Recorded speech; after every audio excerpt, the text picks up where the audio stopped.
महंगाई बढ़ने की चिंता आम आदमी को सता रही है और सरकार इस चिंता को कैसे दूर करेगी, ऐसे तमाम सवालों के जवाब देने के लिए हमारे साथ एक बहुत ही खास मेहमान economic affairs secretary SC Garg ji जुड़ रहे हैं। मिस्टर गर्ग, बहुत स्वागत है आपका।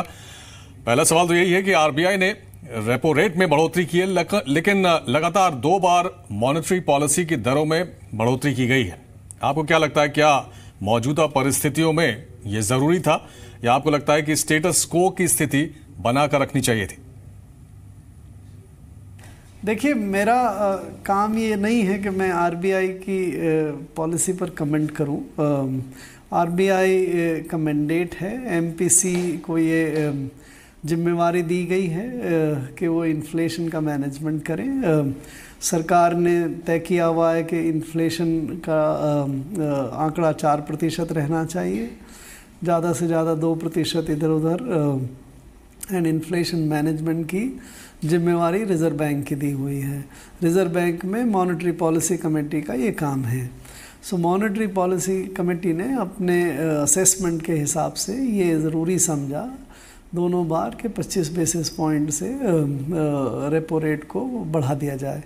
सो उन्होंने जो किया वो उनके मैंडेट के हिसाब से अपने टूल्स का इस्तेमाल करते हुए ज़रूरी समझा गया। हमने उसको हम इसको स्वीकार करने की स्थिति में रहते हैं, और लार्जर इकॉनमी जो देश की है वो फिर ऑपरेट करती है। इकोनॉमिक ग्रोथ, इन्फ्लेशन वगैरह के जो पैरामीटर्स हैं वो अभी देश में काफ़ी सही हैं। ग्रोथ की संभावना पिछले क्वार्टर में 7.7% रही, एक्चुअल रही, इस बार उससे भी ज़्यादा होने की उम्मीद है।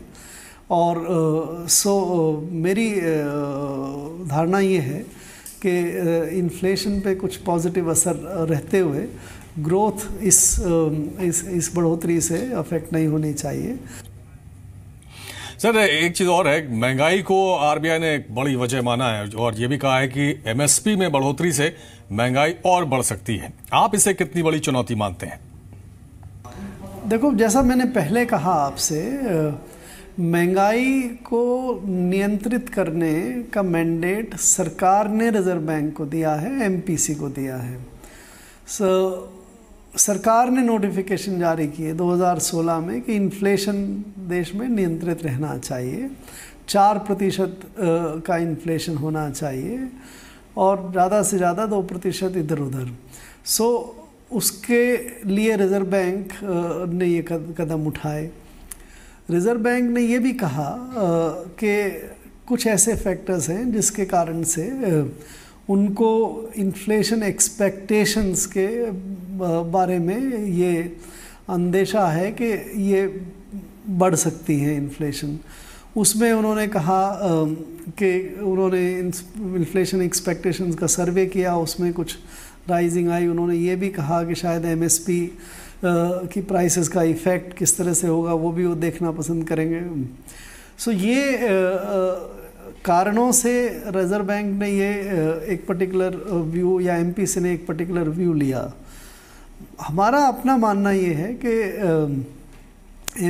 ये जो एमएसपी है वो एमएसपी का इन्फ्लेशन इम्पैक्ट इतना ज़्यादा नहीं है, और ये उस पर भी डिपेंड करता है कि प्राइसेस बढ़ती हैं या गवर्नमेंट उन एमएसपी वाली क्रॉप्स को ख़रीदती है। अगर प्राइसेस नहीं बढ़ती हैं और एमएसपी वाली क्रॉप्स को सरकार ख़रीदती है तो उसका इन्फ्लेशन इम्पैक्ट उतना नहीं आता, उसका फिर फिस्कल इम्पैक्ट आता है। बट फिस्कल इम्पैक्ट भी तब आता है जब सरकार ये एमएसपी पे ख़रीदी हुई क्रॉप्स को बाज़ार में बेचती है और लॉस बुक करती है। ये ख़रीदारी होगी अक्टूबर में और नवंबर में, और बेचने का काम होगा उसके बाद, जनवरी इसके बाद में और उस तरह से। इस साल में इसका फिस्कल इम्पैक्ट भी बहुत ज़्यादा आता हुआ नज़र मुझे नहीं आता। सर, आरबीआई गवर्नर ने कहा है कि करेंसी वॉर के हालात पैदा हो रहे हैं। ऐसे हालात में हमारी क्या तैयारी है और कौन कौन से बड़े कदम उठाने की ज़रूरत है? आप सारे सवाल रिजर्व बैंक ने क्या कहा उससे मुझसे कर रहे हैं, लेकिन मैं इस पे नहीं जाता। मेरे ख्याल से गवर्नर साहब का भी सिर्फ यही कहना था कि कुछ ऐसी स्थिति नज़र आ रही है कि शायद दुनिया में करेंसी वॉर्स की शुरुआत हो जाए। उनका ये नहीं कहना था कि करेंसी वॉर हो रही हैं आज के दिन। लेकिन हमें ज़्यादा ध्यान मेरे ख्याल से जो अपने देश की स्थिति है उस पर देना चाहिए।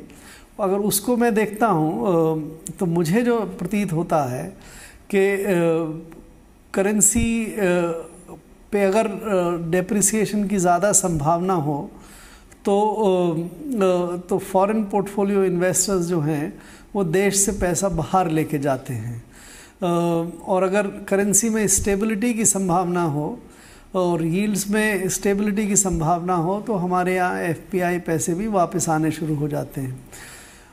अप्रैल से जून के महीने तक तकरीबन $9 बिलियन का एफपीआई आउटफ्लो हुआ देश से।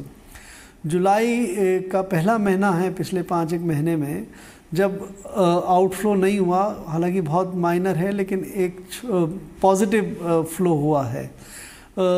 ये मुझे ये बताते हैं, ये इंडिकेट करते हैं, इंगित करते हैं कि जहाँ तक हिंदुस्तान की करेंसी के बारे में सिचुएशन है, मेरे ख्याल से ज़्यादा बड़ा परसेप्शन लोगों का ये है कि अब काफ़ी स्टेबिलिटी आ गई है और वो स्टेबिलिटी बनी रहनी चाहिए। इसलिए हालांकि हम ये नहीं कहना चाहते कि स्थिति फिर बदल नहीं सकती है। स्थिति फिर बदल सकती है अगर बड़े इवेंट्स हों ऑयल के बारे में या करेंसी के बारे में, तो हमें कॉशियस रहना चाहिए, जागरूक रहना चाहिए, स्थिति देखनी चाहिए। बट जो स्थिति अभी है उसके हिसाब से हम लोग के हिसाब से ये नियंत्रित स्थिति है। इसमें बहुत ज़्यादा अलार्मिस्ट या चिंतित होने की ज़रूरत नज़र नहीं आती, बट लगातार वॉच रखनी चाहिए। एक आखिरी सवाल सर, आपने 2030 तक भारत को $10 ट्रिलियन की इकोनॉमी बनाने की बात की है, पर उसके लिए हमें डबल डिजिट ग्रोथ भी हासिल करनी होगी। आपको क्या लगता है ये कब तक संभव हो पाएगा, और क्या इसे हासिल करने के लिए रिफॉर्म के लेवल पर कुछ और प्रयास किए जा रहे हैं? देखिए, मैं एक तो अरिथमेटिकल कैलकुलेशन की बात होती है कि भाई 2030 में अगर $10 ट्रिलियन की इकॉनमी हो तो कितनी ग्रोथ होनी चाहिए। उसके लिए अगर आप ब्रॉडली अगर 3-4 चीज़ों का देखें कि अगर लगभग 7.5-8% ग्रोथ हो, 3-4% इन्फ्लेशन हो, 1-आधा% डिप्रिसिएशन हो, तो 12 साल में आपकी जीडीपी जो है वो डॉलर टर्म्स में 4 गुना हो सकती है। बट ये आसान एस्पेक्ट है कि आप कुछ अरिथमेटिकल कैलकुलेशन कर लें।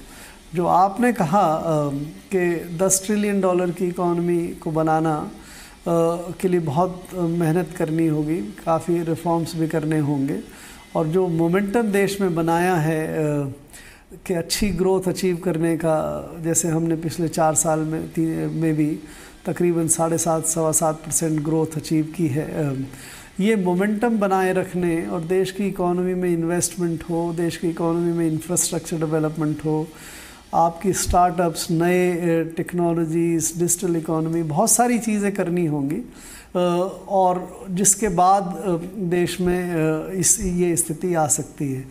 बहुत सारे उस दिशा में कदम उठाए जा चुके हैं, बहुत सारे और उठाए जाएंगे, और मेरे ख्याल से देश का नागरिक, देश की जनता, देश के एंटरप्रेन्योर्स आज उस स्थिति में हैं कि उनमें इतना एंथुजियाज़म और इतनी उमंग है कि ये आने वाले समय में इस तरह की ग्रोथ रेट को हम अचीव करते हुए निश्चित रूप से प्रयास कर सकते हैं कि 2030 तक इस तरह की इकोनॉमी दुनिया में हिंदुस्तान की बन के आ जाए। बहुत बहुत धन्यवाद मिस्टर गर्ग जी बिजनेस से बात करने के लिए। ये थे economic affairs secretary SC Garg, बता रहे थे कि किस तरह से भारत सरकार प्लान कर रही है, कोशिश कर रही है $10 ट्रिलियन डॉलर इकोनॉमी बनाने के लिए 2030 तक। चलिए आगे बढ़ते हैं। 21 अगस्त से पोस्ट पेमेंट्स बैंक की शुरुआत होगी। प्रधानमंत्री Narendra Modi India post payments bank launch करेंगे। 21 अगस्त को ही IPPB ऐप की भी लॉन्चिंग हो सकती है। ऐप से करीब 100 कंपनियों को भुगतान किया जा सकेगा। इससे फोन रिचार्ज, बिल पेमेंट जैसी सुविधा होगी। हर जिले में IPPB की कम से कम एक ब्रांच होगी। सरकार की कोशिश ग्रामीण इलाकों में इसकी सेवा पहुंचाने की है।